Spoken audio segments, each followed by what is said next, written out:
You look fine in clothes, but the moment the shirt comes off, it's a different story. No real muscle, a soft midsection, a flat chest. You aren't overweight, but you definitely don't look athletic. It's that awkward middle zone known as skinny fat. You've probably tried to fix it. You hit the gym for 10 straight days, watched a dozen fitness videos, tried to follow a complicated 6-day-a-week routine, and then stopped. You end up burning out because you're running on an endless loop of conflicting advice. To get out of this trap, you don't need more information. You need a strict 3-day-a-week lifting split designed specifically for this exact body type. Escaping this plateau requires stopping the endless search for the perfect routine. It requires committing to one clear plan for 12 weeks. Before we get to the workouts, we have to fix a major misconception. The instinct for most people in this middle zone is to try and lose fat first by doing hours of cardio. This diagram shows exactly why that fails. If you only focus on weight loss, your body follows this top path. You become a smaller version of your current self, still soft, still lacking shape. But if you prioritize strength training, you take the bottom path, building the structural width that creates an athletic physique. You have to force your body to build muscle mass while reducing your body fat percentage at the exact same time. Achieving both of those things doesn't happen by accident. It relies entirely on consistent, heavy strength training. To actually change the shape of your body, constructing new muscle has to take priority over simply burning calories. Step 1 of the program is Day 1. This day is dedicated to building your aesthetic upper body framework. We are targeting your chest, your back, and your shoulder width. The foundation here is built on 2 main compound movements: the bench press to develop the chest, and lat pull-downs to create back width. This layout shows the accessory work you'll do once those are done. Shoulder presses for broadness, dumbbell rows for back thickness, followed by 2 to 3 sets of bicep curls and tricep pushdowns to finish the arms. The rule for these movements is strict execution. You need to prioritize muscle control, a slow pace, and proper form.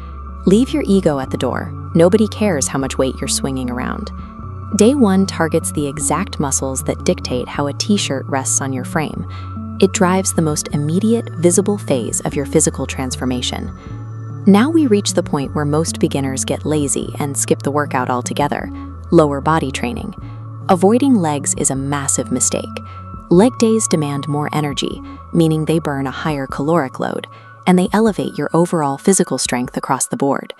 Your mandatory foundation for Day 2 consists of squats, or the leg press if necessary, and Romanian deadlifts for your hamstrings and glutes. Then you push through the grueling secondary movements shown here. You'll hit lunges, leg curls, calf raises, and finish with a core plank. Day 2 is going to feel significantly harder than upper body day. Embracing that intense difficulty is the non-negotiable price you pay for a balanced, athletic physique. The final training day of the week brings everything together. Day 3 is an integration phase focused exclusively on heavy, compound movements.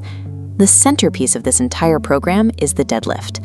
Lifting heavy weight from the floor forces your back, legs, and core to work as a single coordinated unit.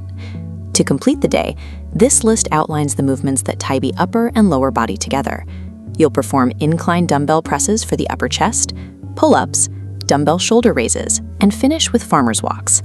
This specific day separates people who just want a superficial pump from those who are actively building genuine, real-world structural strength. Even with the perfect 3-day split, many people still fail to see progress. The primary reason is physical stagnation. This chart illustrates progressive overload. To force your body to adapt, you have to increase the demand.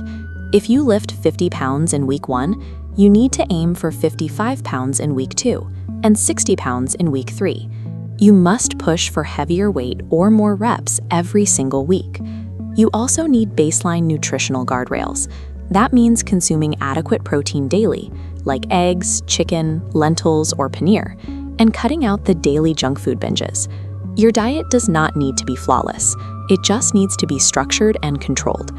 The gym provides the stimulus, but progressive overload and baseline nutrition are the tools that actually force your body to rebuild itself. Take a second to pause and screenshot this master graphic.